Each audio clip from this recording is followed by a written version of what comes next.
Headlines this hour. Former Labour Minister Membatisi Mdladlana's special official memorial service is currently underway at the University of the Western Cape. He died last week at the age of 72 after a short illness. Today marks exactly 10 years since the untimely death of former Orlando Pirates and Bafana Bafana captain Senzo Meyiwa. And Israel says it's conducting a series of precise strikes on Iranian military targets. It says it is responding to what it calls Iran's continuous attacks on Israel.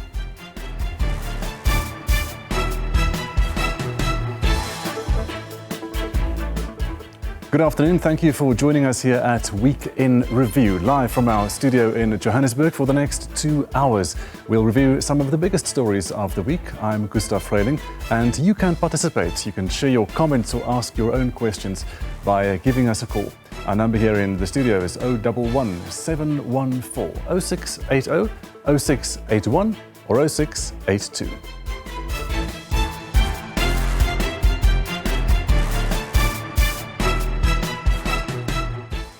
Right, Orlando Pirates and Premier Soccer League chairman Dr. Khoza has exclusively told SABC News that he is willing to appear before the Senzo Meyiwa murder trial if he is called to testify.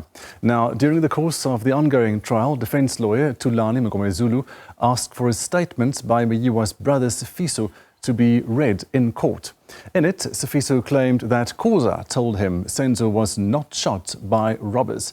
As today marks 10 years since Meyiwa was killed, in a first ever interview since the soccer star's murder, Khoza sits down with our Griselda Lewis in a tribute to Meyiwa, his last moments on the pitch, his legacy and his rise to stardom. What is remarkable with him, he was always hungry to learn. His star grew up with his maturity. It was not an instant phenomenon. Yeah. Whilst he was excited to be promoted, there we go and get Munib Joseph. Now Munib Joseph became #2 goalkeeper after Kune in the national team. He embraced him. He says, man, I'm happy he's here, I'm going to learn from him. It's not scripted. It's just spontaneous. Now, all the time when he speaks to you, you can see that, this happiness, this joy. Because he wanted to learn. His relationship with Kune, it also tells you that he's a guy who does not compete, He knows that, he's got limitations or he wants to learn and whatever. You see Kune as his friend. They were friends. When he was in the national team, I admired him. So that gave me the sense that maybe the young man, he understands his divine purpose spiritually. Why is he here? Now coming back, when he got his chance to play in 2008, it was the opening of Orlando Stadium, which was refurbished. Remember, we were playing for 2010. Yes. Then he got the chance against Thunder Royal Zulu. Then there was a howler. He let the goal go into the net. The man was dispirited. But he came up, he picked up his pieces, and he was replaced. He didn't break him. Each time he's at the training, he'll tell his friends, tell the chairman I'm doing very well. But the uniqueness of his man is that he never had an agent. He never had an agent. And he reminded me of Mike Fish. Yeah. Never had an agent. Siyabonga Sangweni. Those are the players that stood out, in my administration, of these Pirates. Yes.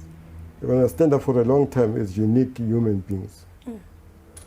Because they seems if they knew what was their purpose, in playing football. So Senzo, you pick up the pieces, And he got a call up now to be now the main goalkeeper. The uniqueness of him, it came up, especially in 2013, when he was called the King of Kinshasa, where he stopped 2 penalties. In fact, they were arguing with the retake, said, no, give it to him. Yeah. And he stopped it. He became a greatest showstopper in the PSL. Because, you have that knack of being able to be agile without, seeing any kind of, hang-ups. Yes. If you made a mistake, he's prepared to take, corrections. But more than that, he was a player that all the time he is prepared to help. He's available to help. But you must see, whenever he does things, it's just got this commanding posture of his, using his hands, directing the marshalling the defense in terms of the gaps, in terms of the defense and things like that. It was his nature. But also, if you look at,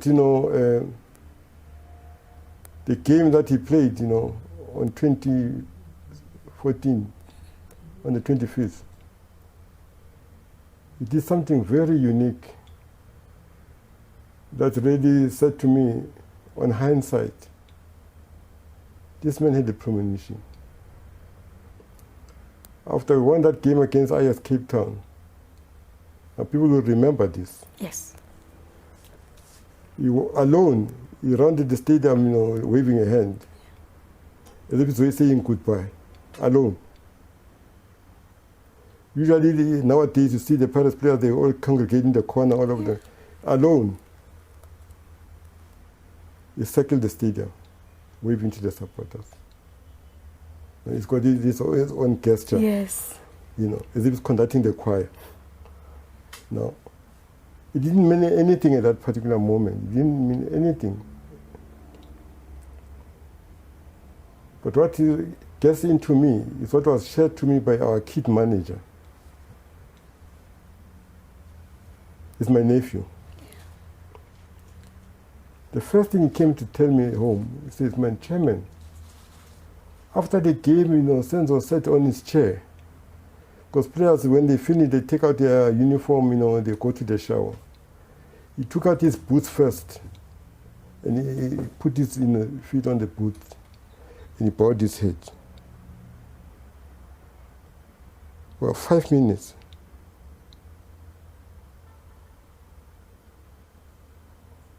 Not removing the uniform, bowing his head.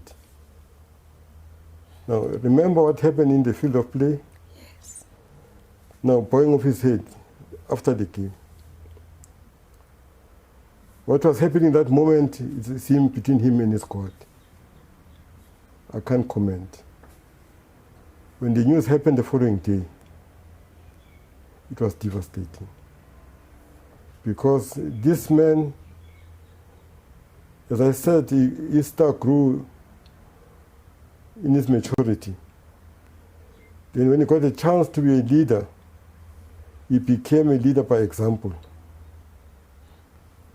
He became a leader that he was always prepared, to learn and to share. In all situations, he conducts himself as somebody who wants to share himself with everybody. Mm.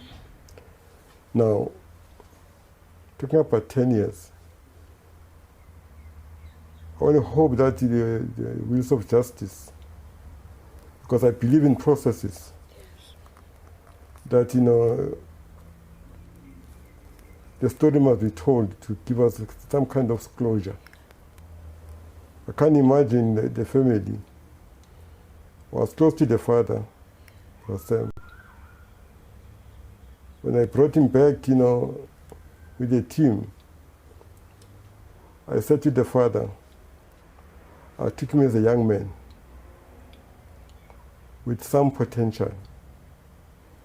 I'm bringing a national asset back, but lifeless.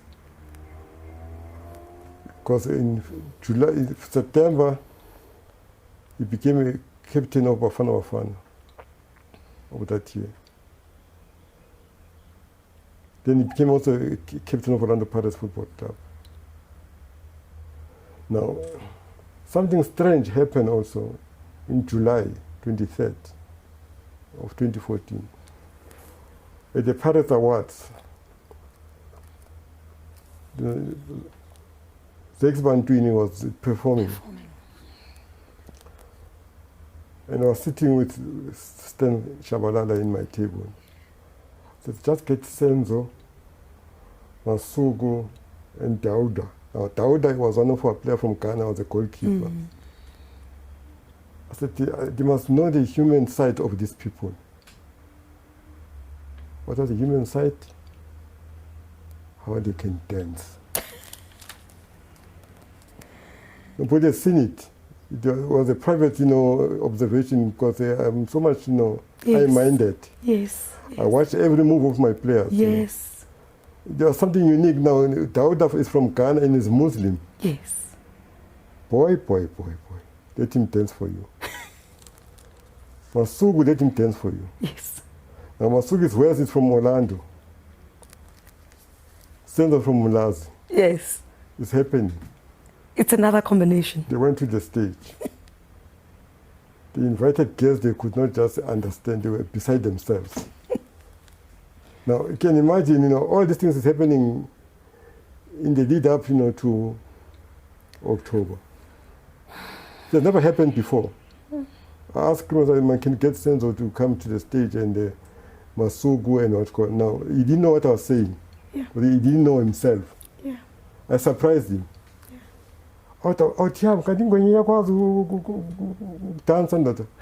In a trouble in charmer. Usenzo ichama. Yes. With all the offers coming, he came and told me, Pirates, so that was encouraging as the chairman. Because it's a game that is very brutal. Yeah.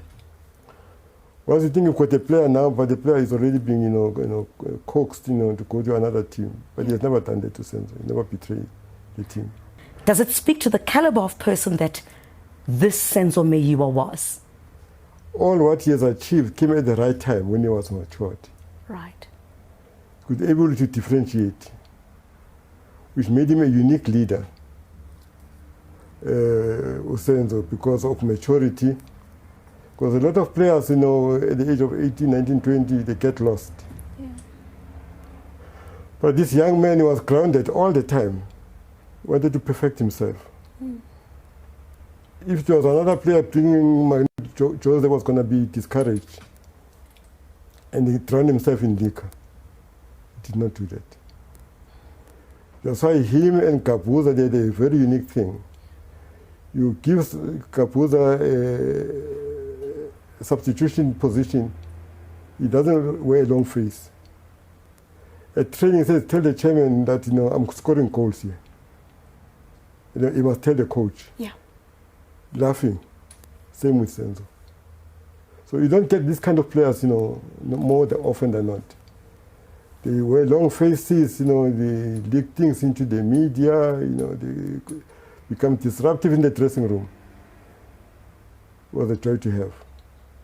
And I say this, with remote, humbleness, to say that, the maturity, when he got the right to be the captain of the national team, it helped him. Yeah. Because he understood the responsibility. That's why whenever he played, he was commanding people all the time. If you look at Senzo's videos, all the time, he's commanding. Not arguing, commanding. And putting himself in harm's way for the good of the club. He wrote his chapter, his pathway, to a point. That's why it was so emotional for everybody when he suffered that fatal, moment in his life. But he had endeared himself to people. If you look at the game a day before, it was raining. It was as if it was his last game. And that's why people could not understand in the transition. This excitement nowadays, what happened? What happened? To your question. That's why I trust in the process of justice to say, maybe we're able to get the answer. Because that's how processes work. Sometimes they take too long, frustrating and whatever. But I think the boy deserves better. Because he served the country with aplomb. And just a day, as you mentioned, Dr. Khoza, after demonstrating that commitment on the field, tragedy struck. Even till today, as you say, the justice system is still navigating the process of what happened, getting to, through evidence, of course, in court, what really happened on that day. When did you first hear the news that this tragedy had struck? See, what's also a bit of a challenge that, it was known by everybody that, the day after the match, immediately after the match, the following day there was a birthday party of Mahamudza. Yes, which has been mentioned in court. We thought everybody was in Mahamudza's what you call. I think I got four or five calls on different people. I could not believe. Then the first guy to phone me was my general manager, Floyd Mbele. Yeah. A few people phoning me, Chico Twala phoned me, Jasmine, the player agent, phoned me. 4, 5, 6 people phoned me. Yeah. The chairman, but nobody believed. They didn't have the story. They said, but we are told he's shot.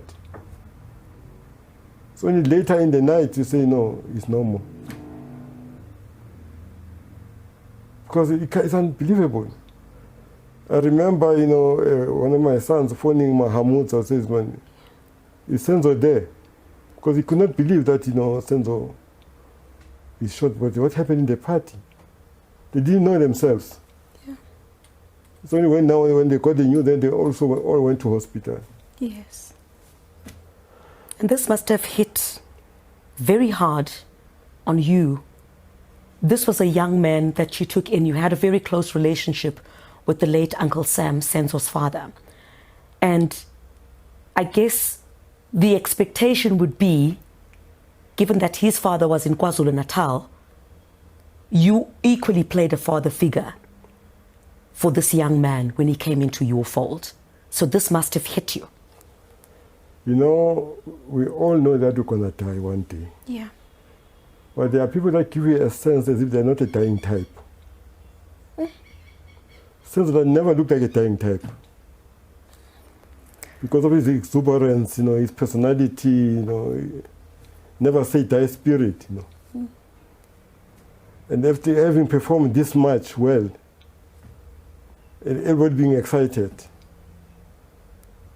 and that's why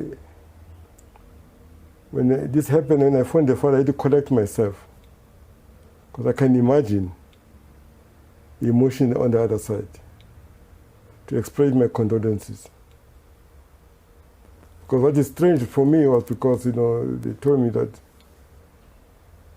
they were together with friends and whatever, So the father on that side, I could hear him crying. And I had to tone him down and said, Daddy, cry some more. It's a big loss. And I know how special the Senzo was to his family. The things he did for his family is just unbelievable. Never forget where he came from. And I said to the dad, I think we need to get somebody to come up and start sorting out things. But before that, I said, I'm coming. And you did. And I must say that one thing that I want to highlight is Ubuntu of the administration of Silas Zikalala. So because when I prepared to go down to see the family, I phoned him as a premier. Yes. To announce that I'm coming. says, no, I'm going with you to the family. The whole leadership of the provincial, executive was part of my delegation to go and see the family. And they helped me to bandage, and to cushion the pain and the loss. Because, the family could see that, this boy is in safe hands. Mm. Then when we came back, with the boy, that's why I said to the daddy, I want to apologize, but also grateful that I took your boy as an unknown into my development. I'm bringing him back as a national hero, as a captain of Bafana and captain of Orlando Pirates Football Club. But unfortunately, his boy is lifeless. I'm sorry. I would like to get your comment on the fact that it's 10 years, and I know you're a man of process, but it's been 10 years and still there is no justice for this young boy who came into your fold, who came into becoming a man. 10 years on, there's still no justice for Senzo Meyiwa. You see, the unfortunate part, I'm not an insider. I'm from outside looking inside. Right. Respectfully so. So I cannot comment with context. Yes. Because I really like when I comment, I must have context. Yes. There are things that are not available to me to make a judgment call. That's why I'm saying we must trust the process, whichever long it takes. But like everyone else who wants to know what happened to Senzo Meyiwa, obviously you would also want justice to be seen to be done. Well, I think that's fair enough. I mean, for everybody, not because of Senzo, anybody who loses a loved one, there must be closure. But, I don't have the authority to make pronouncements. Yeah, no, absolutely. The trial is still ongoing as well. That's why I cannot make pronouncements because governance has got its own way. Yeah. I would be amiss in my journalistic responsibility. Whether you can answer me or you can't answer me.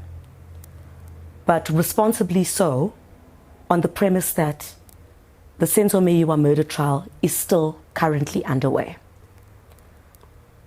We've not delved into the merits of this case in this particular interview. But I have to ask you, how did it feel when your name came up in the trial? Well, I can't say anything because, if I'm called, I'll appear. If I'm called, I'll appear. And try to understand because somebody told me about this. And I listened and said, okay, I must go. If I'm called, I'll appear and answer. And just finally, you say if you're called, you will appear before the Senzo Meyiwa murder trial. That's responsible to do. Do you feel aggrieved that it was raised within court in that particular way? It's public knowledge now because this obviously was said by the prosecutors that you did depose a statement. Did you depose a statement? Yes. Yes. No, that's what I'm saying, that I don't know the context. Yes. I don't want to go into the context. Until I'm called in court. Yeah. Because that's why I have not said anything. Yes. The day passed on, I made one press conference and nothing else after that. Yes. This thing came out later. Yeah.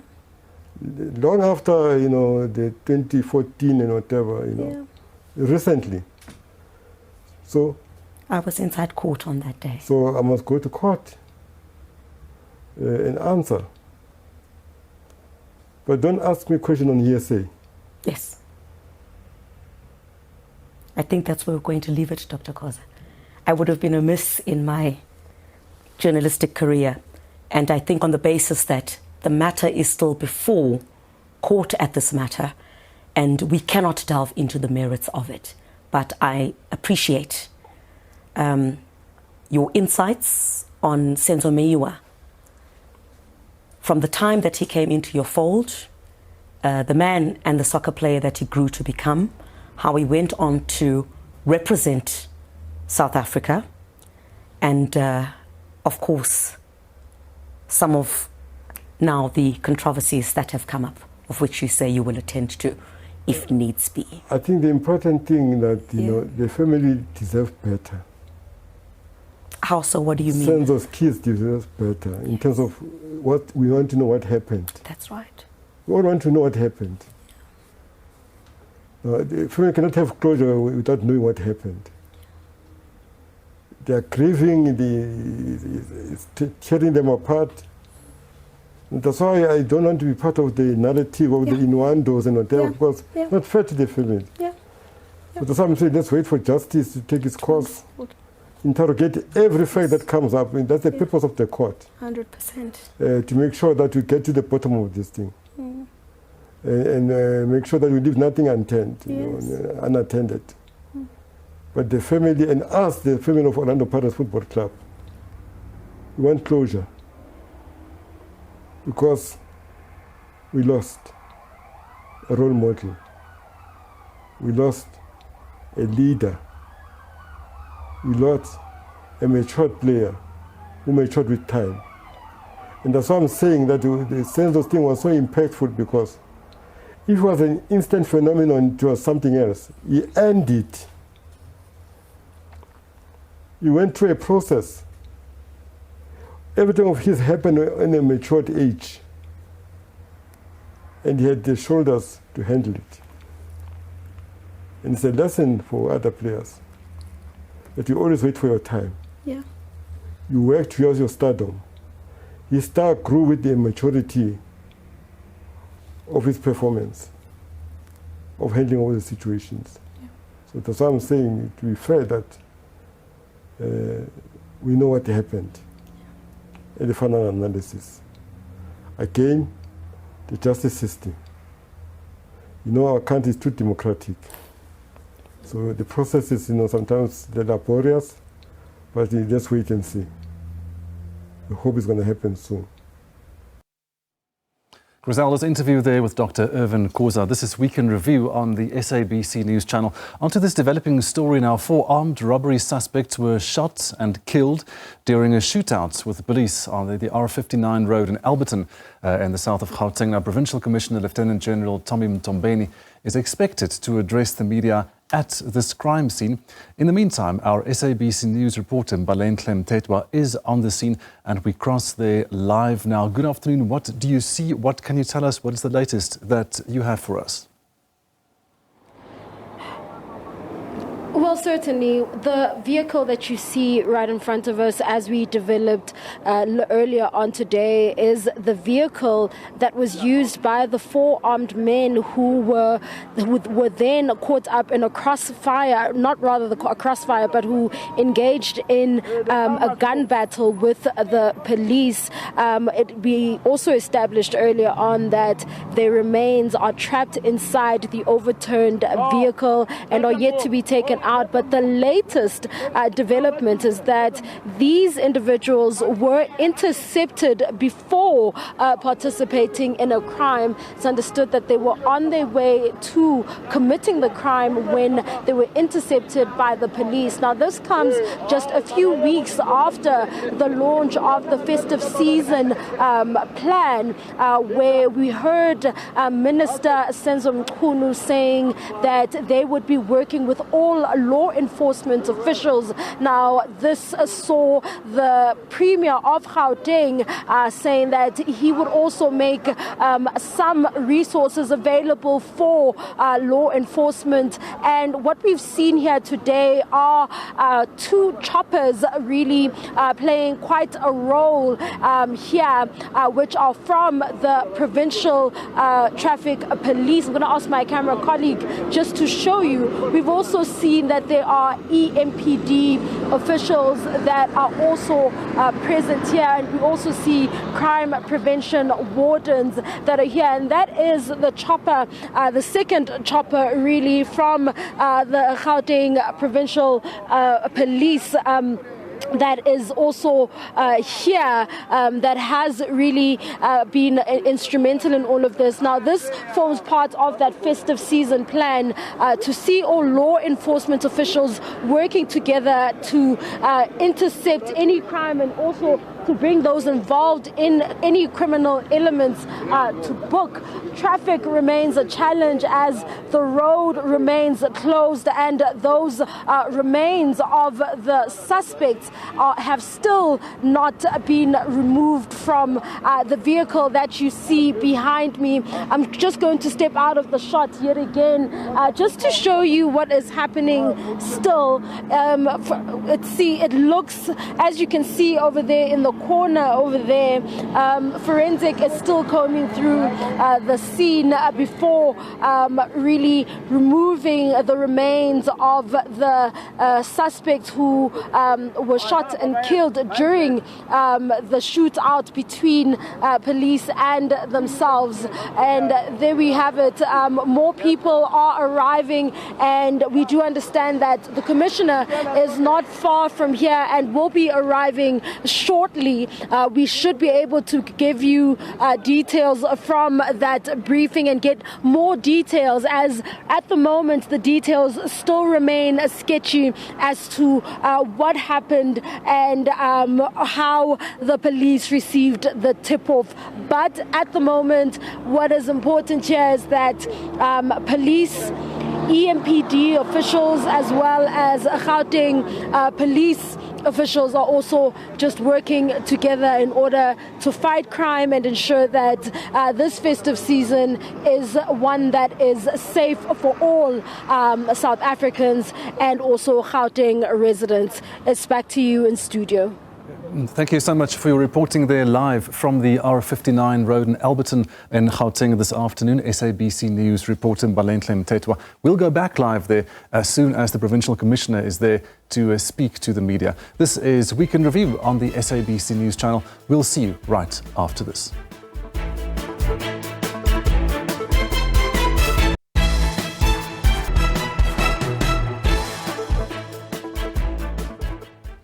Welcome back. Now, two first-year computer science students from Stellenbosch University, Joel Cedras and Via Khoza, have uncovered serious flaws in the social relief of distress grant system run by the South African Social Security Agency, Sassa.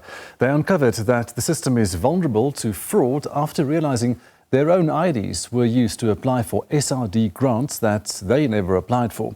Now, the Department of Social Development says it will investigate allegations of fraud within the SRD grant payment system. It's more urgent to the poor people. Sassa again in the firing line. Repeated complaints that it is way too easy to defraud the system to gain an SRD grant, and a request to go back to the drawing board to bring watertight solutions to the committee. We're taking it upon ourselves to go and investigate, to find out exactly what this animal is, how far has it been in the space, and to an extent giving how much did it add up to our fiscus that is shrinking on a daily basis. Yes, Honorable Chairperson, that should not take forever. It can't be. Because we're seated here, we don't know how much are we losing. The 30 days that you have asked for, and do that presentation in a way that will satisfy the honourable members, but satisfy the 28 million people that the minister referred to earlier, that their money is not just being siphoned away into the pockets of the fraudsters while Sassa is not doing anything about it. The minister has acknowledged that Sassa has failed to act on previous similar allegations.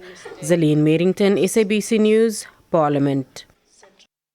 Right, for more on this story, we are now joined by Sassa spokesperson Paseka Letsatsi. Good afternoon, and thank you so much for being with us today. Good afternoon, and thanks for having me. So fraud within this SRD grant system is not new. In June, Sassa implemented a biometric identity verification system in a bid to reduce the risk of social grant fraud, of course. But however, the investigation revealed that the publicly announced facial verification system had not been implemented. How true is this? We can confirm that the facial recognition was implemented, but it was obviously a pilot process, which basically started in the Eastern Cape. We intend to roll it out all over the country. However, we also acknowledge that there are people who still don't have access to the gadgets, your smartphones. So we need to make sure that those individuals are catered for so that they're able to come to a Sassa office and do the verification. But we can confirm that in Parliament, through the Minister, there has been an instruction that we need to go and make an investigation. But obviously it can't be Sassa which does that. It will be the department, and within 30 days, we must report back in terms of the progress. Okay, now the Minister of Social Development, Sisi Tolashe, has addressed the alleged security breach of social grants and says the issue raised then by the students had existed since at least 2023, but admitted that there's a culture of procrastination that persisted. What are your views on this culture in the department? Look, I think it will be very much important from our side not to put the cart before the horse.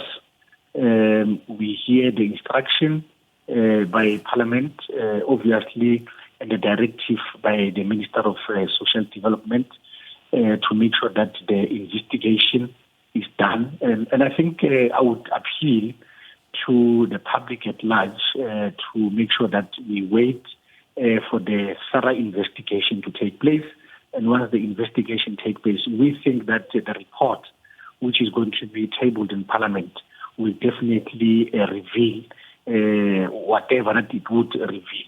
So for now, I just want to appeal to everybody, the public at large, to make sure that we give this particular process a chance.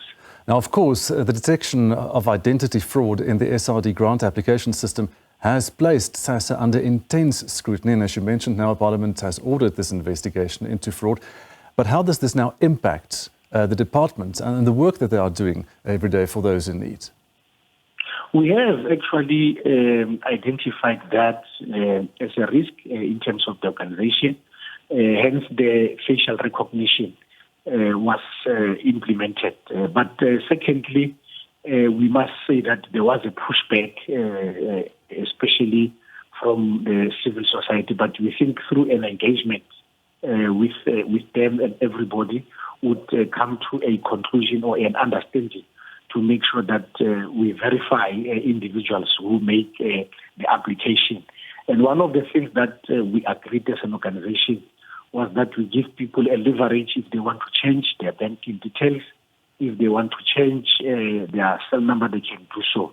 But we also acknowledge that there is an identity theft, which we all know that it happens.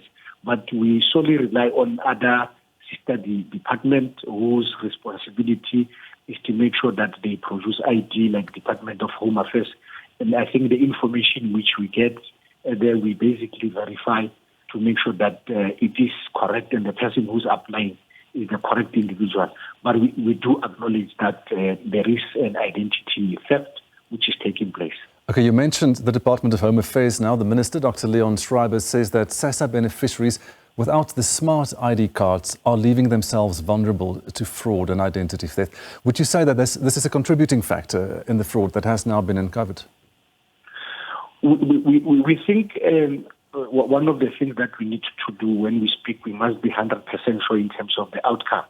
We know that I can just make an example that we acknowledge that your face, how it looked 20 years ago and now it's different. I sometimes say that people's faces, some of them go through the process of metamorphosis. That is why we would have a different face 20 or 10 years later. So if you have a smart card ID, obviously it's digital, and we are able to interface with the Department of Home Affairs live. But if you still have your green ID book, sometimes the picture has faded. You no longer look the same to what you were 20 years ago. So I think there is an element of truth in that, and we need to encourage our people to make sure that they update their IDs, but it can be a hindrance to people who do not have the smart card ID. We will do everything within our power to make sure that we don't compromise our system, but secondly, we also don't disadvantage individuals. Okay, but the fact that the students were able to breach the department's IT system means that it is weak and exposed. Would you agree with that? I am extremely careful to respond to your statement. And I think earlier on I said I don't want to put the cart before the horse. We think it's very much important, and I appeal to you in particular and to the public to give the investigation a chance. And I think I can promise you that I can confirm an interview with you once the report is tabled in Parliament. We'll be able to pick up those things. So I don't want to preempt what will be entailed in the report. Okay, thank you so much for joining us here this afternoon. And the latest there from the Sassa spokesperson, that was Paseka Letsatsi. This is Week in Review on the SABC News channel. We'll see you right after this.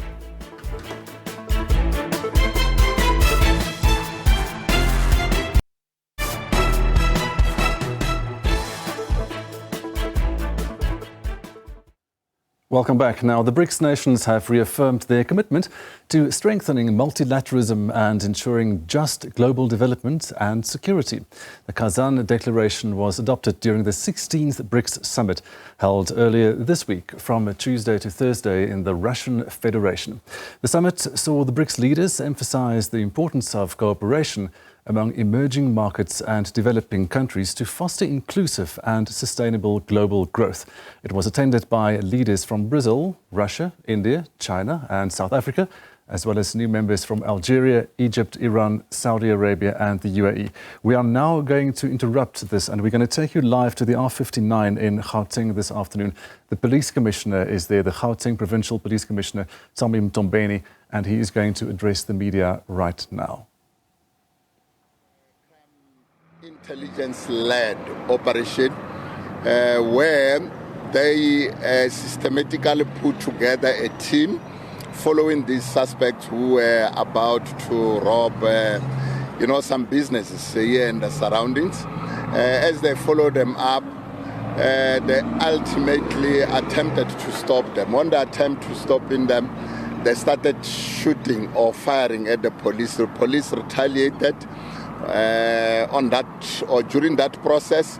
4 fatalities of the suspects, they died on the scene.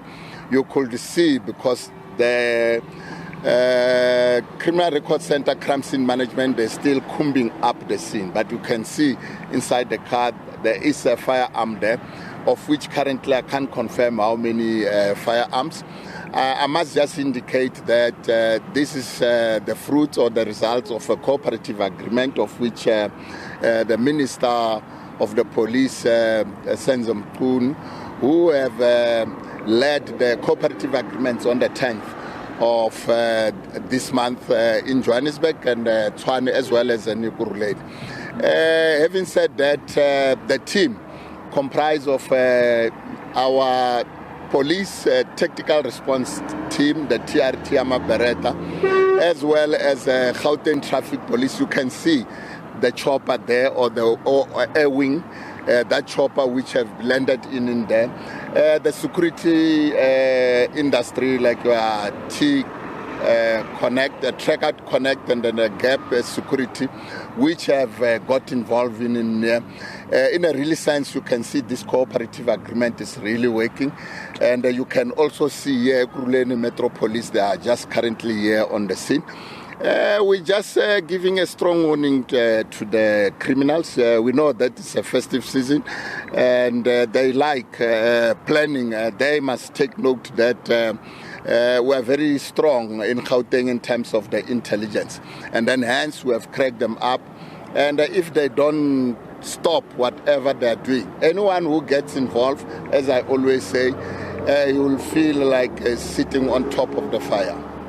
I hear you speak about the police having tried to stop them, and that's when the shootout started. But what led to the vehicle overturning? Do you have those details? In the process of shootout, one will tend to believe that the vehicle lost control, because it's a highway.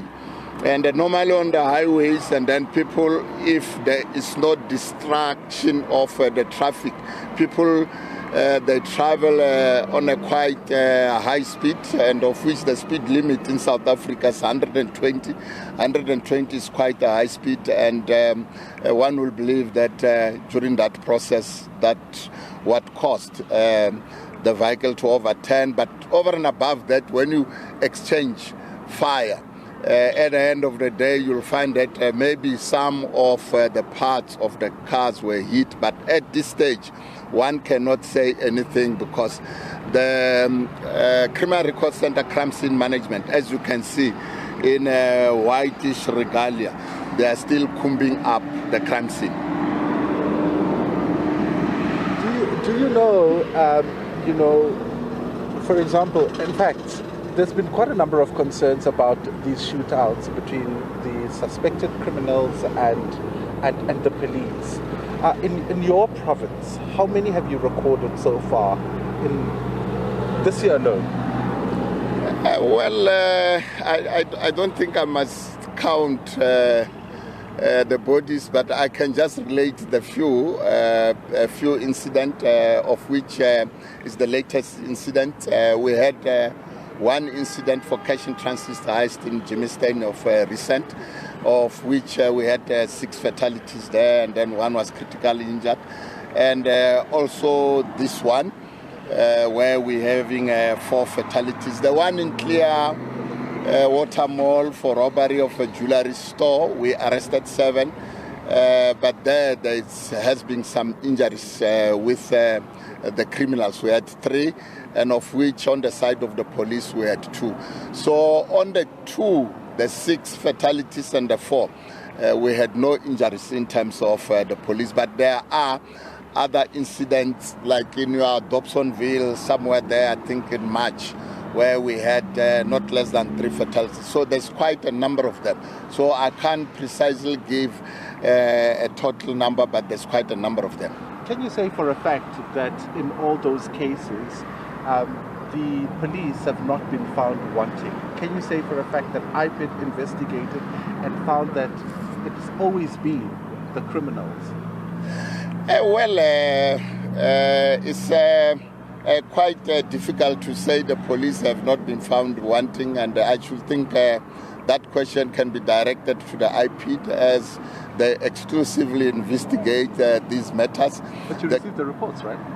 At this stage, I will say I haven't found out of those incidents which I've cited to be found wanting. And normally, in the normal course, when they investigate, if we are found wanting, the members, those who are involved, they will, of course, be approached in terms of... And that is the Gauteng Provincial Police Commissioner speaking next to the R59 highway in the south of Gauteng at Alberton this afternoon. Tommy Mtombeni is there, where that shootout occurred. 4 suspected armed robbers have reportedly been shot dead around the area this morning. We are now going to continue with our conversation on the BRICS summit that happened in Russia earlier this week, from Tuesday to Thursday.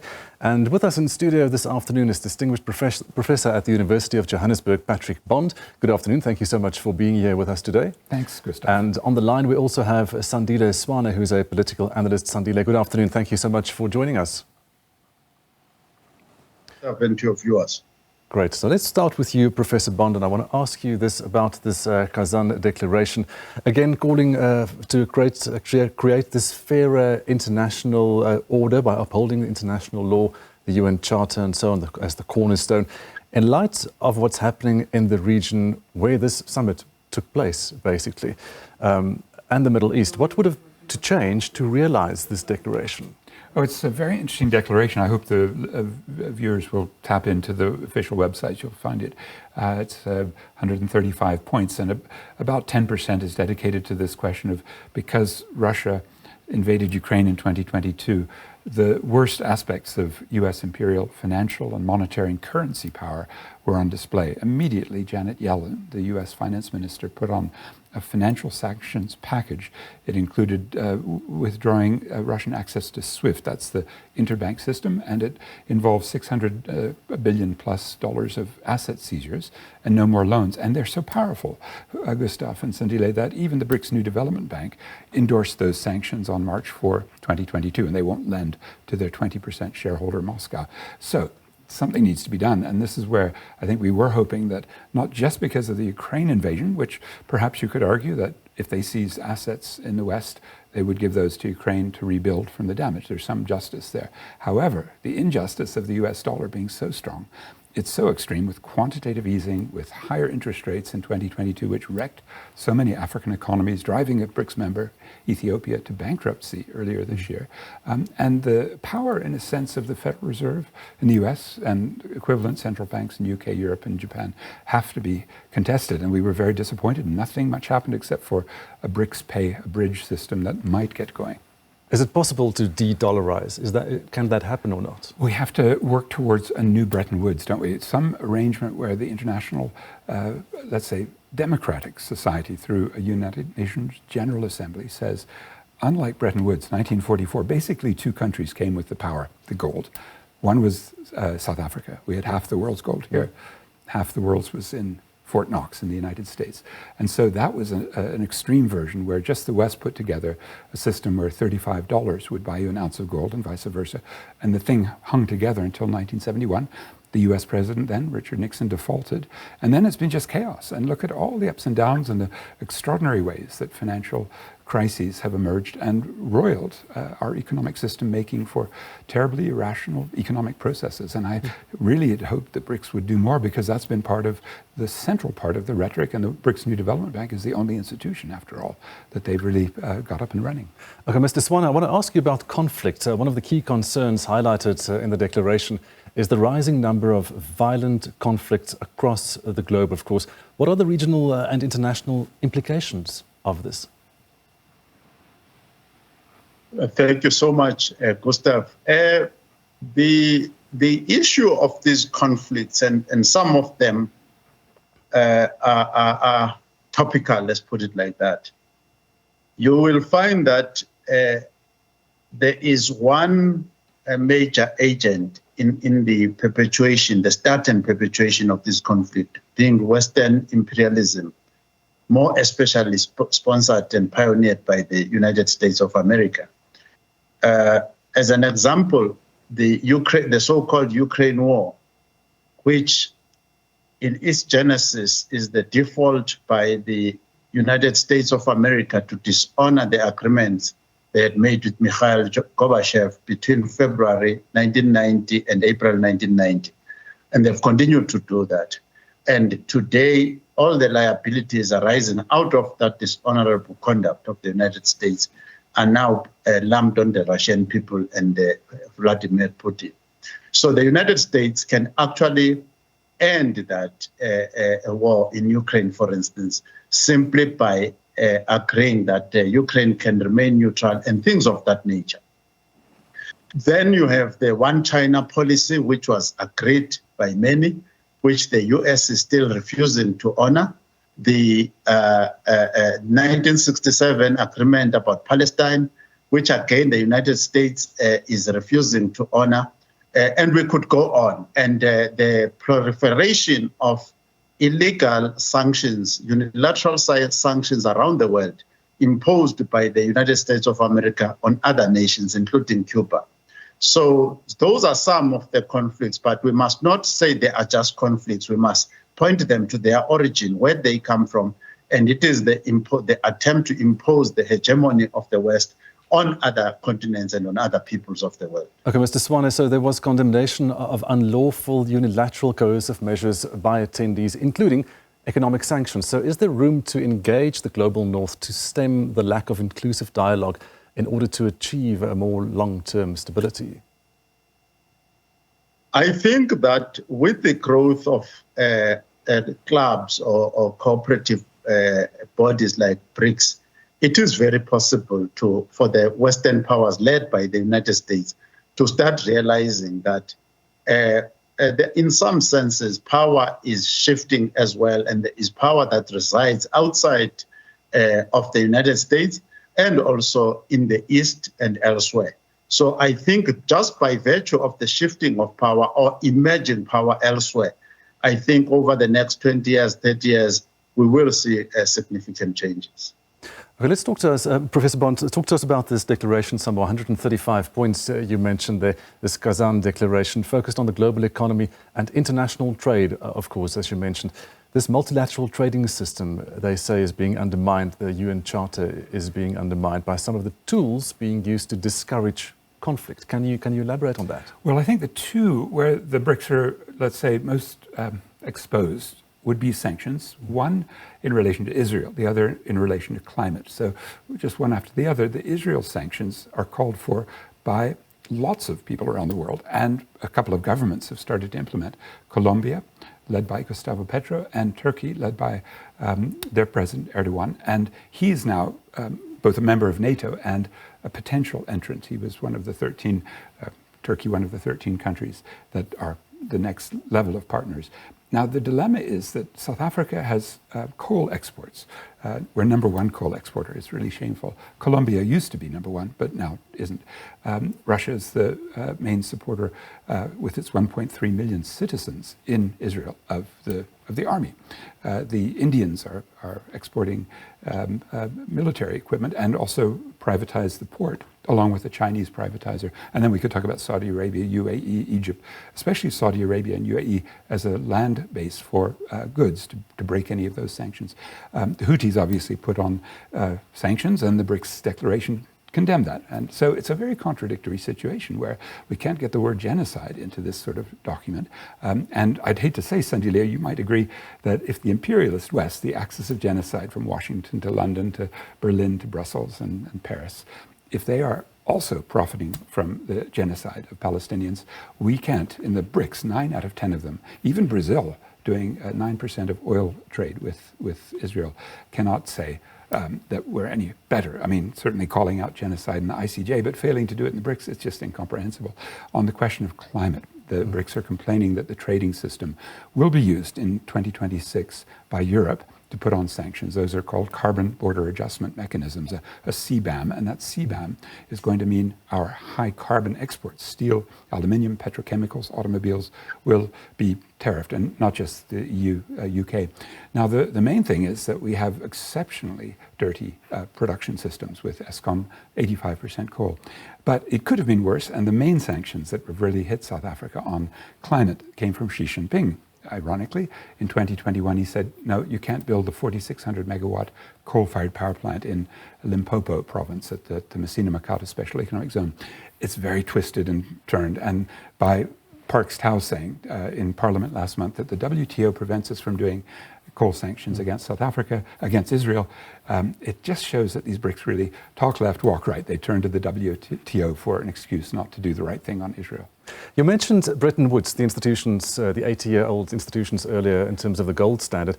But if you look at Bretton Woods, the IMF and the World Bank, are they being, as they've been termed, dictatorial? Do they have dictatorial tendencies in terms of how they control things? Well, we know it from our own experience. The late Tito Mboweni made the mistake in 2020 of getting a $4.3 billion IMF loan, and it carried conditions. And the World Bank loans subsequent that Enoch Godongwana, our current finance minister, signed on to, also say cut the budget. Now, my students at UJ are hungry because NISFAS cuts are really hitting them.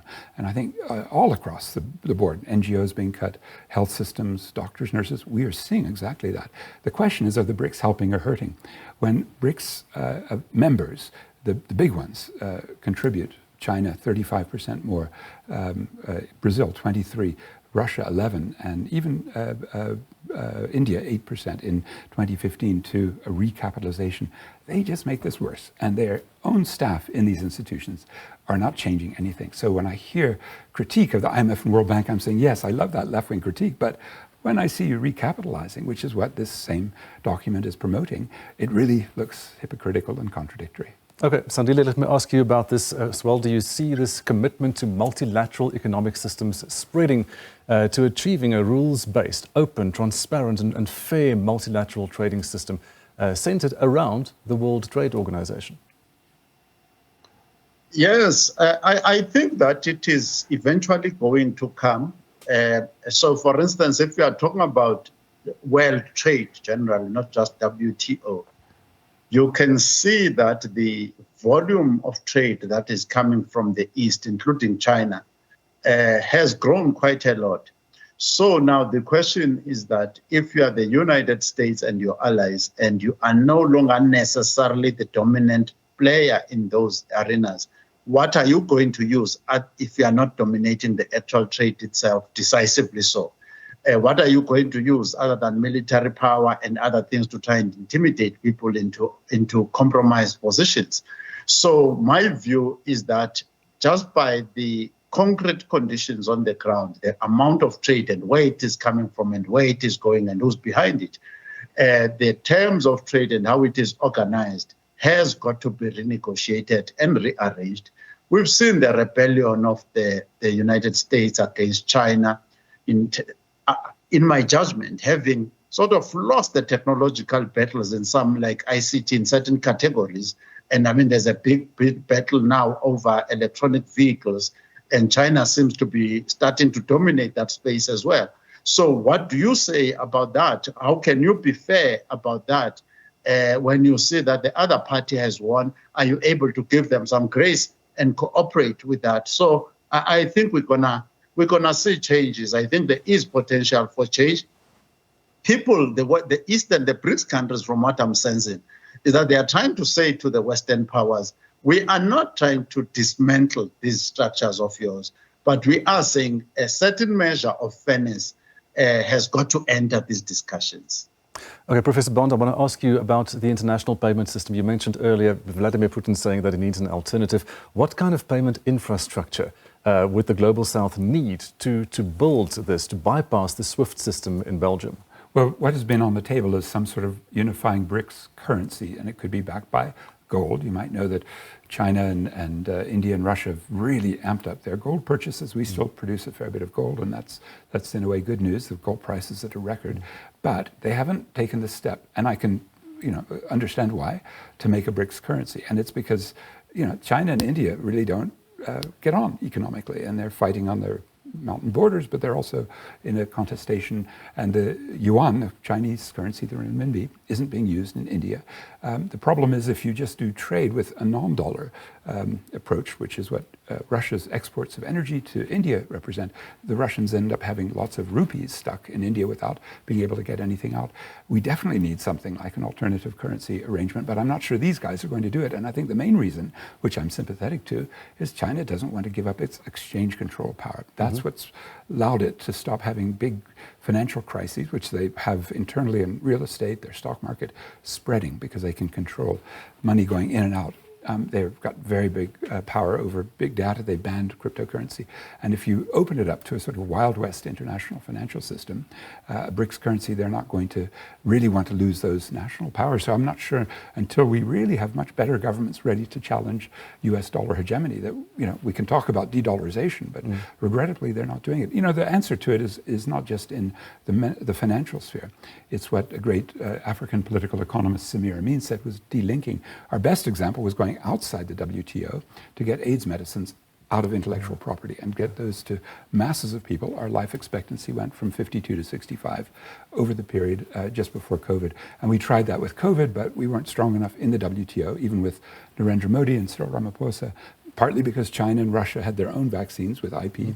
Brazil wasn't a friend, and Boris Johnson and Angela Merkel from Britain and Germany stopped it. Now, that just suggests that this quagmire at the multilateral economic level has to be broken, but we don't yet have the vehicle in the BRICS to do so. They're really not anti-imperialists. I would love Sandy Lay to make that case. They're sub-imperialists. They're still within, not against. Is there unity among the BRICS members, apart from India? No, and indeed, you can just find the new BRICS that just joined, and Saudi Arabia is the most important, but it hasn't even joined. And we will see in about 10 days if Donald Trump wins the presidency in the US, then I don't think Saudi Arabia joins BRICS. They unfortunately go back to their US ties. And then the others include Ethiopia and Egypt fighting over water. They wouldn't even accept that South Africa should have a seat in the United Nations Security Council last month. And the Chinese-Indian conflicts continue. It's a very messy situation. It doesn't yet have the feeling that, like a Bandung Declaration of a progressive third worldist agenda. It's just a mishmash of countries with their own agenda, most dictatorial, most brutal to their own people. So we can do better, I hope. Sandile, I want to ask you this. Africa, in terms of the pursuit of the African Free Trade Agreement, also hopes to create a single currency system here. Would this proposition help in general in its pursuit thereof? The idea of a single currency for Africa and so on, I think even during Tito Mbowene's time it arose this discussion. The chaos that is in the treasuries of Africa and how they manage their currencies and so on says that we're still a long way off. But there are many other things that can be done to improve African trade, if that is the concern. For an instance, with available technologies and other things, crossing the borders, the African borders from Cape to Cairo, on the road, along railways and so on, needs to be improved, and it can be improved, including the customs, the management of customs and things like that. So, but the actual side of the financial side of the currency, that aspect, I think it's a long way off. Okay, I want to ask you about the local dynamics here in South Africa. The Agriculture Minister and DA leader, John Steenhuisen, of course, criticising the president while he was in Russia there for his stance on the ties and the friendship between South Africa and Russia. Locally here, the comments have led to Helen Zille of the DA then calling into question the stability of the government of national unity. So what are your thoughts on this, Sandile? The first thing that I will say is that I think, from my perspective, between now and 2029, given what this thing that we call the government of national unity has come to be, I don't think they are going to split up. So Helen Zille is issuing idle threats there, in my judgment. Their best interest, all of them, the ANC, the DA, their best interests are in the inside, that's GNU. Secondly, if you look at the statements that were made by John Steenhuisen, at best they were unnecessary to be made, but in reality or at worst, they show that Steenhuisen does not read government documents and respect them. I'll make just quick references. You will bear in mind that the relationship, diplomatic relationship with Russia started with the Transvaal Republic, with the Afrikaners. There was great friendship in the 1800s between Afrikaners and Russia. On top of that, by 1991 or so, it was South Africa, the first African country in terms of the records, or at least one of the earliest to form a relationship with Russia. On top of that, and that even included military cooperation under the apartheid government. And those agreements now, by today, I think the last one was in 2013, if I'm not mistaken, is the most comprehensive cooperation agreement. From what I gather, it's even more comprehensive than the one that they have with China. So you cannot be part of the government and the state, the Republic of South Africa versus the Russian Federation, having entered written agreement that are in operation. And you stand up and you make, as a cabinet minister, such reckless statements as Steenhuisen has just made. On top of that, on the economic front, you will notice two things. One, the top four in terms of purchasing power parity, GDP, greatest countries now, four of them are from the BRICS countries, Russia being one of them, India and China are there, and then the US. On top of that, lastly, the greatest growth rate that is expected over the next 5 years or so by the IMF is expected to still come from these BRICS countries more than anywhere else. So I think Steenhuisen needed to be very sober and very calm and read the official documents of the IMF, read the official documents of the Republic of South Africa relative to Russia, and read the history of this and the cultural connection. So Steenhuisen made a mistake, and it was unnecessary and totally avoidable. Professor Bond, quickly, your response to that in terms of South Africa's relationship with the modern present-day Russia, Vladimir Putin. Do you think the government of national unity dynamic will influence eventually our foreign policy? I think only if there's lots of watchdogging, because some of the deals that are being done, I mean, the Africa Corps, which used to be called the Wagner Group, is all over Central Africa and the Sahel, and was trying in Mozambique. They were defeated by the Islamic insurgency in Cabo Delgado. But crucially, the Russian nuclear deal that was found to be illegal. Thank goodness we have civil society to raise the alarm. I don't really trust John Steenhuisen to do it, because he's also so pro-Israel that in March he told you here at SABC, one side's genocide is another side's freedom fighter. So it's not like he's got all that strong a leg to stand on from a moral standpoint. Thank you so much for joining us here this afternoon. Fascinating conversation. Patrick Bond is Distinguished Professor at the University of Johannesburg, and political analyst Sandile Swana joining us as well. Now, in an exclusive interview, the cousin of former Orlando Pirates and Bafana Bafana captain Senzo Meyiwa says they are still pinning their hopes that justice will one day prevail. Nomalanga Meyiwa was speaking to our Griselda Lewis as today marks the 10 years since the soccer star was killed. 5 men are currently on trial for the murder, which has been marred by multiple delays. Just this week, as the state has called its last witness, lead investigator Brigadier Bongani Generada, the trial was met with another setback as one of the defence lawyers fell ill.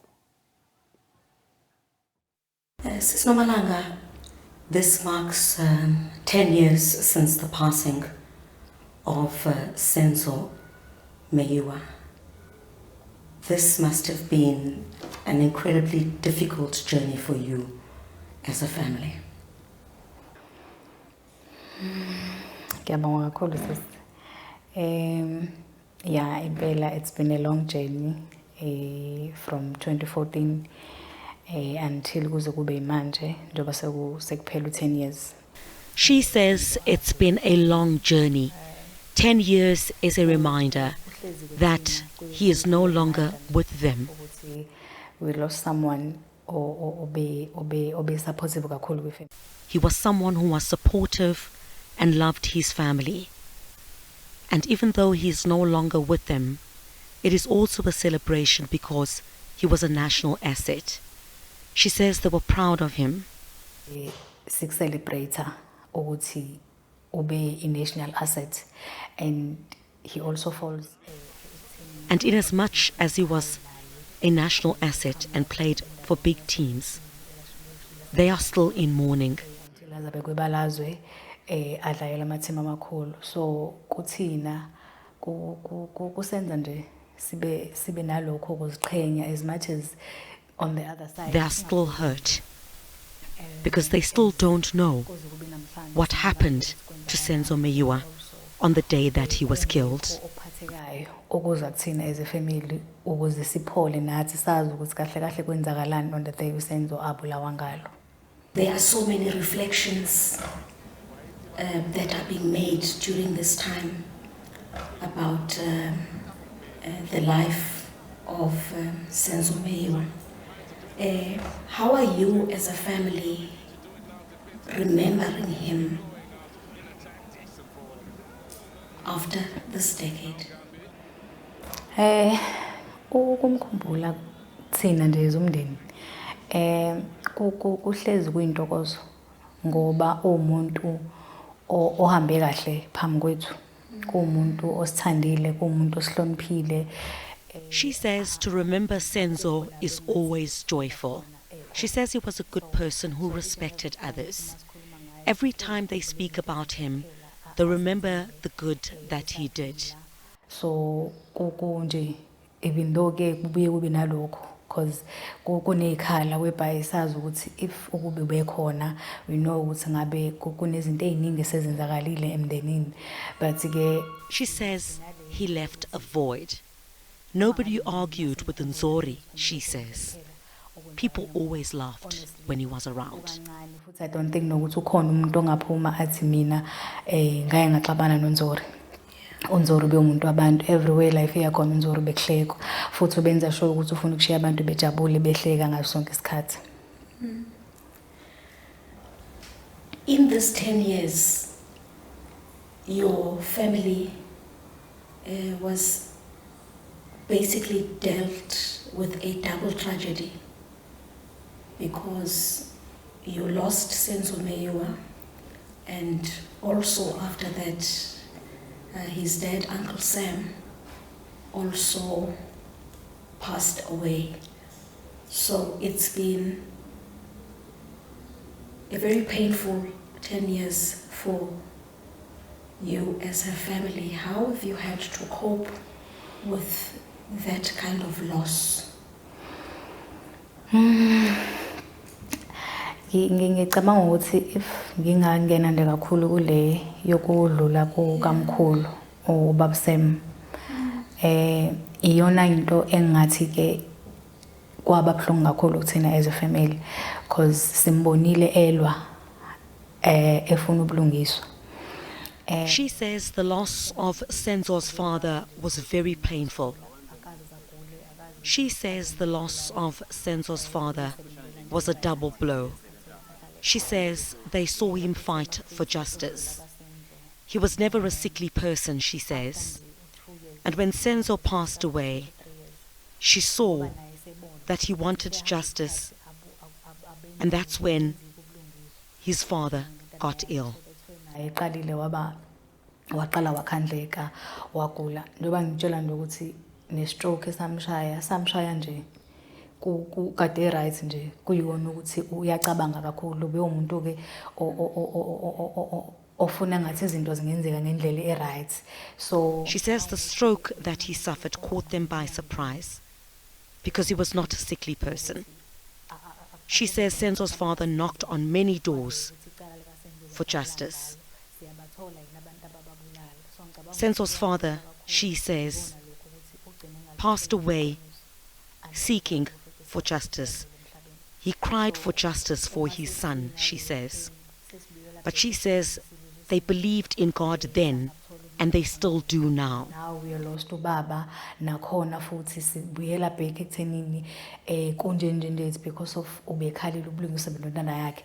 But ke even though ke sekwenzekile konke lokho thina sabantu ekhaya abakholwayo kakhulu even in this time siyamkholwa uNkulunkulu ukuthi ekwazile ukusithwala ngo2014 kulesa simo sasinzima kakhulu until kwafika u2019 nakhona futhi saphinde sashayeka until today as celebrate lo 10 years. She says that as they celebrate 10 years, what they know is that Senzo worked hard and he loved his family. Usebenzile uSenzo uzinikelile uSenzo uthandile umsebenzi wakhe wasithanda nathi as a family. Sister Malanga, you've also sat through the proceedings. You've traveled a number of times to the High Court in Pretoria, listening to the evidence that is being brought before court. Do you believe that justice is being served in this matter? No man ngibe sure of that. But ke selokhu saba nethemba lokuthi as icala selisenkantolo lithe. She says she cannot be sure if justice is being served now. It's too soon to tell, she says, but she trusts those that have been entrusted with doing their jobs. She says that there is still hope that they will get answers. The family has always had the belief that those that were inside the house when Senzo Meyiwa was killed need to come before court and say what happened on that day. Is that a belief that you as the family still hold 10 years later? Sisenalo lelo themba lokuthi ibone kufanele basitshele ukuthi kwenzakalani. She says they still have hope that those that were inside the house will tell what happened on that day. She says Of course, the others that were inside that house did go before court. She says she does not want to speak much about the case because it's still ongoing, but they will wait for it to complete. Family, because sikholelwa ukuthi njengoba lisaqhubeka so kuzofanele silinde sizwe ukuthi bonke abantu ababizwayo bazofike bathini. Yeah. Just before we conclude, Sis Nomalanga, as AfriForum is also representing the family, it has always been the view that there is a mastermind in this matter. There is a mastermind that still needs to be brought before court. As you mark this 10 years, do you still feel that way? That there is a mastermind that needs to answer for this?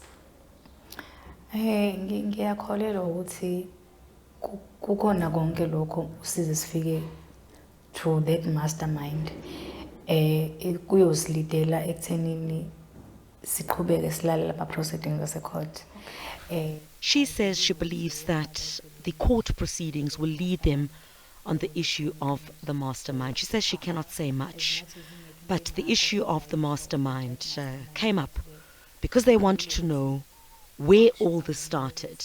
They wanted to know what happened and also who was behind all this. Even if kuhamba isikhathi, but thina we still believe ukuthi kumele sazi ukuthi kwenzakalani.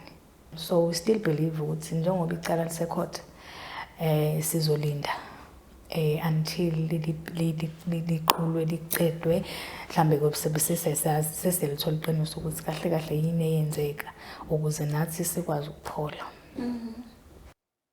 The cousin of Senzo Meyiwa there in conversation with Griselda Lewis right now. Deputy President Paul Mashatile is about to deliver the eulogy today at the official memorial service of the late Labour Minister, Membatisi Mdladlana, and that's in Cape Town. Mdladlana's funeral was held on Wednesday following a private cremation. Let's take you live to the proceedings right now. The Alliance and the Mass Democratic Movement, members of the diplomatic corps, religious leaders, and community leaders, comrades and friends, I stand before you today with a heavy heart to bid farewell to this great politician, a teacher, an activist of our time, Membatisi Mpumzi Shepherd Mdladlana, who will be remembered for among other things, ensuring that the education system in our country is transformed and is run effectively. His passing is another enormous loss for his family, for the country, and for the democratic movement as a whole. To those among us who have sipped from the well of his wisdom and insight, we extend our gratitude to his family for the grace of sharing him with us through both trials and triumphs. In recent times, we have had to part ways with many of our guiding stars, companions, allies, and cherished souls who have traversed the tumultuous journey to illuminate the way towards our democracy. They belonged to an illustrious generation of revolutionaries and servant leaders whose contribution to the liberation and development of South Africa remains immeasurable. These stalwarts set themselves on a course to liberate South Africa from tyranny. What brings us solace and profound delight is that unlike many of their comrades, they have tasted freedom in their days.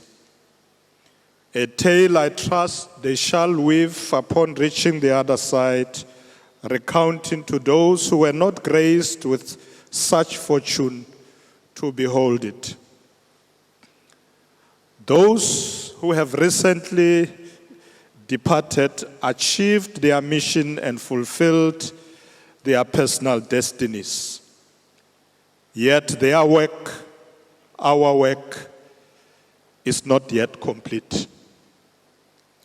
The South Africa of true equality for all is still to be realized. Just as embers from a fading fire can be used to ignite a new flame, we must take forward the cause to which so many dedicated their lives, the complete liberation of South Africa and its people. Membati C. Shepherd Mdladlana was one of the leading lights in our struggle for liberation. A gentle, unassuming disposition masked great reserves of inner strength. He was indeed the embodiment of resilience. His life provided a lesson in the true nature of social justice, that one must seek for others what you seek for yourself. It is little wonder that he was drawn to the labor movement from the earliest days of his career. He understood that a thriving economy depends on the well-being of its workers. He fought to ensure that South Africa's workforce received fair treatment and protection under the law. During his tenure, he fully implemented the Basic Conditions of Employment Act of 1997, one of the most significant pieces of legislation in our country. This act guaranteed fair working hours, decent wages, and safeguards against exploitation of workers. In tandem with the Labor Relations Act of 1995, these laws strengthened workers' rights and provided a clear framework for resolving labor disputes, which led to a reduction in industrial action and improved labor relations. As an activist, a unionist, and a leader, Membati Mdladlana was able to transcend an unjust system. He did it not for his own personal gain, but for the benefit and improvement of others. He always reiterated the rallying cry that an injury to one is an injury to all. This call inspired him, strengthened him, and gave him courage. He was born into a world that sought to define his prospects. It was a world designed to deny every black child the opportunity to develop and thrive. Membati was just 1 year old when in 1953, the apartheid regime passed one of its most damaging laws, the Bantu Education Act. The drafters of this despicable law were clear on its intent. The then Minister of Native Affairs, H.F. Verwoerd, in explaining the rationale for the law, had the following to say: the Bantu must be guided to serve his own community in all respects. there is no place for him in the European community above the level of certain forms of labor. Close quote. There is no place for him in the European community above the level of certain forms of labor. That was Verwoerd. This was the world Membathisi Mdladlana was born into. Yet he ultimately defied it.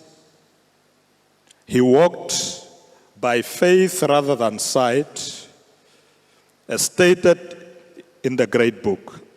He hoped and believed that South Africa would one day be free, and certainly it is today. However, Bantu education would have a lasting impact on generations of black children. The man we lay to rest today was at the forefront of that struggle. He received Bantu education as a child.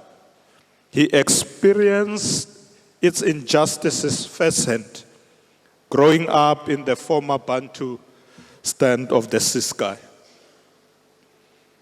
Membathisi would go on to train as a teacher. In line with the philosophy of Bantu education, training for black teachers was of a lower standard than that provided to white teachers. When he completed his training and found work as a teacher, he entered a system where black teachers earned less, had fewer social benefits, and taught under worse conditions than their white counterparts. But Membathisi would not surrender to a grim fate. He chose to fight for change. He chose to fight for the transformation of education and the transformation of our society. He was a gifted person. He began by organizing teachers in Gugulethu and Crossroads in the late 80s, a time when the various teachers' organizations were deeply divided along racial lines, as some of the speakers said earlier. He was an organizer and a leader in the Southwestern African Teachers Association, the Peninsula African Teachers Association, and the Cape African Teachers Union. He played a key role in the establishment of the South African Democratic Teachers Union in 1990 and spearheaded the negotiations that resulted in the union's official recognition. The declaration by SADU of a national teacher strike in 1993 was a pivotal moment in our journey to democracy. As it has been written, this was the first time a teachers' organization assumed a center stage in the education struggle in pre-democracy South Africa. It demonstrated the militancy of teachers in pursuit of better conditions of service and a transformed education system with free, quality public education at its core.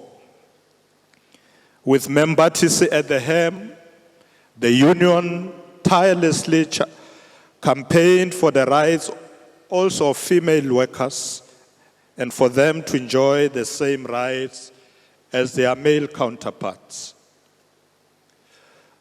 This is a proud legacy that continues to this day. In its tribute to its founding president, SADU had spoken of his conviction that teacher struggles should not undermine nor derail their mandate of delivering quality education. As SADU said, he saw teachers as revolutionary professionals with an invaluable role to play in bringing about a more just, inclusive society. He is known to have often said, and I quote, "We can teach and strike at the same time." Now we know that he would have said this because he knew that while it was important to fight for teachers' rights, whether it's fair wages, proper conditions of work, but he knew that teachers must not compromise teaching of the children. We can teach and strike at the same time.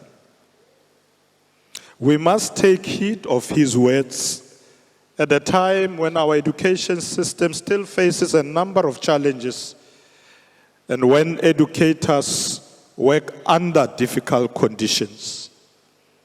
We urge teachers, as they fight for better conditions, to always remember those words.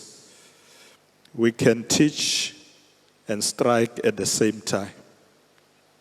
Taking forward the revolutionary principles of the democratic movement does not mean straying from our greater mandate to serve the people of South Africa. In 1994, upon the inauguration of the first democratic parliament, his country called upon him to serve. He responded without hesitation. Member Tissim Dladlana was part of the drafting committee of the Bill of Rights, the bedrock of our constitutional order today. As a lifelong champion of human rights, it was fitting to assign him that responsibility. Fellow mourners, we have lost one of the architects of the new South Africa. Membatis's life teaches us a lot. It teaches us about servant leadership. It teaches us about an enduring commitment to public service without regard for personal gain. Wherever his movement or his government deployed him, he served with diligence and integrity. He served under 4 presidents of the democratic dispensation. This reveals a great deal about his character and the faith and regard he had for his people. He hated injustice and took a stand against it wherever he saw it. He served as a Minister of Labor at a time when we had only just begun implementing the laws to protect all workers and their rights. A former staff member who served under him speaks about weeks spent crisscrossing the country, visiting farms, factories, and mines to meet workers. He convened the first national program for the elimination of silicosis, a deadly lung disease that affects workers, particularly in the mining and construction sectors. During the apartheid years, black workers received no protection from employers or the state. Those who got ill were simply dismissed and sent home to die. A democratic government implemented laws to promote workplace health and safety and to offer social support to employees who became ill or injured when on duty. These are just some of the policies of redress Membatisi was tasked with implementing. As a champion of social justice, he advocated for these laws tirelessly. We learn from his life about principled leadership in difficult times. He was a teacher when South Africa was undergoing profound political social change. His life is a lesson on the importance of building bridges and uniting people. Today, Program Director, we live in a free country. Yet we still have to navigate complex challenges. We still have to realize a fully transformed and equal education system. The unity of the South African people remains our highest aspiration, despite the fluctuations in our national life. As political parties in this country, we may not always agree on the best road to get there, but we share a common goal. And that goal is achieving a better South Africa, achieving a South Africa that all of us can call home. And this can be done through greater collaboration and unity. As we lay Membatisi to rest, we should be inspired by his legacy. To the family, to the children and relatives, we share your sorrow. Please take comfort in the knowledge that he will be sorely missed as a loyal cadre of our movement, as a dedicated public servant, and also as a fine individual, well-liked and much admired by many. Let us pay tribute to his spirit of embracing the same unwavering dedication and zeal that he embodied in every moment of his journey. May his spirit find tranquility, and may the echoes of his legacy illuminate the path for those yet to come. May we carry with us a new flame, a flame that lights a way to a better South Africa. We strive for a society where everyone should have equal rights, freedom, and opportunities. In the words of Psalm 23, we want to say to Membatisi Mdladlana, may goodness and mercy surely follow you. May you dwell in the house of the Lord forever. Lala ngotolo dlamini, lala ngotolo zizi. Thank you very much. And that, of course, Deputy President Paul Mashatile speaking there at the memorial service and delivering the eulogy today there at the memorial service, the official service of the late Labour Minister Membatisi Mdladlana, and that is in Cape Town. You're watching the Week in Review here on the SABC News channel. Let's now talk innovation and empowerment. The fuel brand Sassa has launched Tip, a digital tipping solution that's changing the game for petrol attendants nationwide. Now, before we dive into the details, let's take a closer look at how Tip is transforming lives. Our producer, Sandile Hlangani, has put together this insert. In a world where technology is constantly changing how we live, one innovation solution is putting smiles on the faces of South Africa's unsung heroes, petrol attendants. Meet Saki Mabe, Tsepo, and Wesley, dedicated petrol attendants who spend their days ensuring our journeys are safe and convenient, often going above and beyond without expectation of reward. Yona iyasiza kakhulu, especially ngoba asifuna ukuphatha i-cash ngesandla, yabona. So it helps ngoba ihlala inama options, yabona. uyayitransfer kuma EFT account yakho, or you can spend it kuma selected outlets. Sassa's digital tipping solution, Tipped, is revolutionizing the way we show gratitude to these dedicated workers, bringing hope and financial stability to their lives. Tipped has helped me a lot because most of the customers, they are not like carrying cash anymore. So one of the customers one day asked me, what are we going to do if we don't carry cash anymore, because we would like to tip you guys. So I went to my manager and asked him that the customers are complaining. Can we get something to tip us? Then they came and introduced Tipped. Customers get happy. They don't have to carry cash anymore. They just scan the QR code, then that's it. With Tipped, every tip counts and every smile matters. It has helped a lot because it's something that we have been waiting for.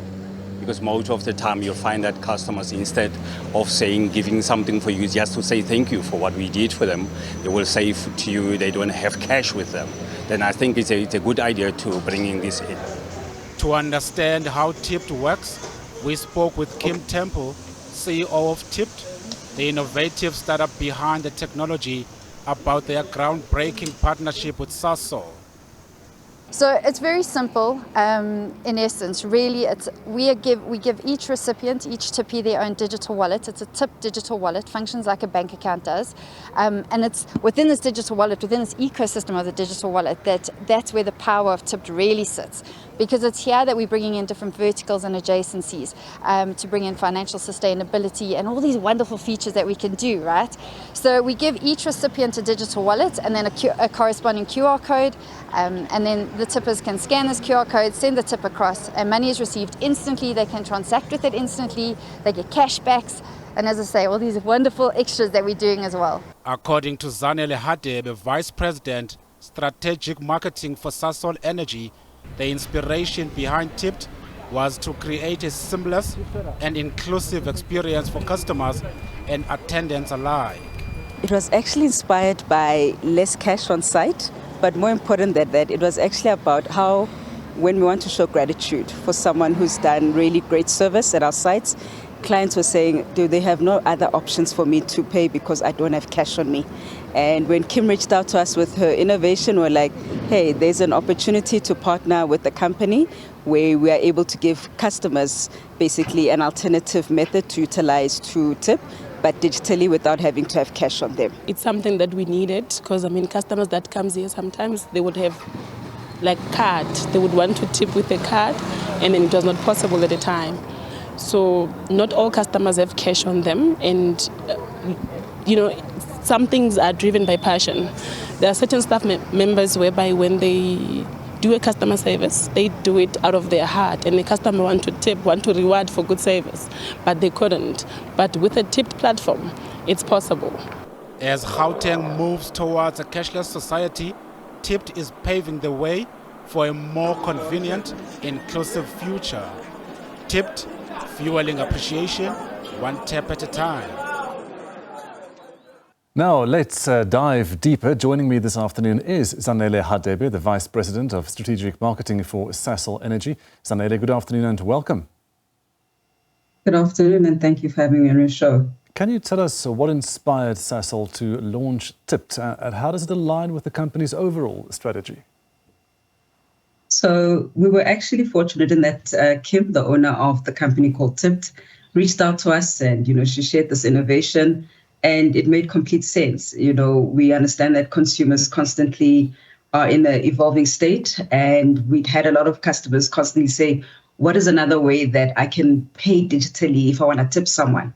Because I can't do it by card. There aren't any other options. And this innovation was brought to us by Kim.